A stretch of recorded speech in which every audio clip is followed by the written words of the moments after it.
कविता भाभी की हौसी मोहल्ले भर में मशहूर थी।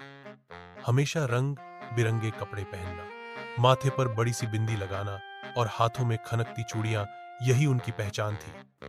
मोहल्ले के हर बच्चे से लेकर बूढ़े तक सब उन्हें पसंद करते थे, क्योंकि वो हर किसी से दिल खोलकर मिलती थीं। उनका पति राजेश जी रेलवे में नौकरी करता था और महीने में एक दो बार ही घर आता था। ऐसे में कविता भाभी घर की जिम्मेदारियां भी निभाती और पूरे मोहल्ले को हौसी खुशी से संभालती। सुबह सुबह उनके घर से आने वाली पुरानी फिल्मी गानों की आवाज से पूरा मोहल्ला जागता। लोग कहते, कविता भाभी की सुबह शुरू होती है मुगल आजम और आशा भोंसले के साथ। एक दिन मोहल्ले में नया किराएदार आया, नाम था रवि। वो शहर से आया था और यहाँ एक प्राइवेट कंपनी में नौकरी करता था। शांत स्वभाव का रवि कविता भाभी की ऊर्जा और बातों से जल्दी ही प्रभावित हो गया। कविता भाभी भी उसकी मदद करने में पीछे नहीं रहीं। कभी खाने का डिब्बा भेजती, कभी सुबह की चाय के लिए बुला लेती।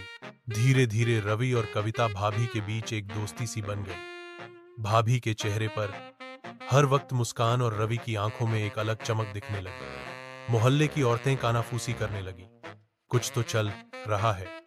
लेकिन सच्चाई ये थी कि कविता भाभी अपनी एकरस जिंदगी में रवि से बात करके खुद को जिंदा महसूस करने लगी थी। एक दिन बारिश जोरों की हुई, मोहल्ले की बिजली चली गई। रवि के घर में मोमबत्तियां नहीं थीं, तो वो कविता भाभी के घर आ गया। भाभी ने गर्म चाय बनाई, दोनों ने पुराने गानों की धुन पर बातें की। अंधेरे में वो पल कुछ खास सा लगने लगा। कविता भाभी ने एकदम से कहा, रवि, जिंदगी में कभी कभी थोड़ी रंगीनियत जरूरी होती है, नहीं तो सब कुछ बेरंग हो जाता है। रवि मुस्कुराया और बोला, आपकी बातें भी आपकी तरह रंगीन हैं, भाभी। अगले दिन सब कुछ फिर पहले जैसा हो गया, लेकिन रवि और कविता भाभी के बीच एक नई समझदारी थी। कोई सीमा पार नहीं की गई थी, लेकिन एक भावनात्मक रिश्ता बन चुका था। न वो इश्क था, न दोस्ती, वो था जीवन की एक छोटी सी रंगीन खिड़की जो दोनों ने मिलकर खोली थी।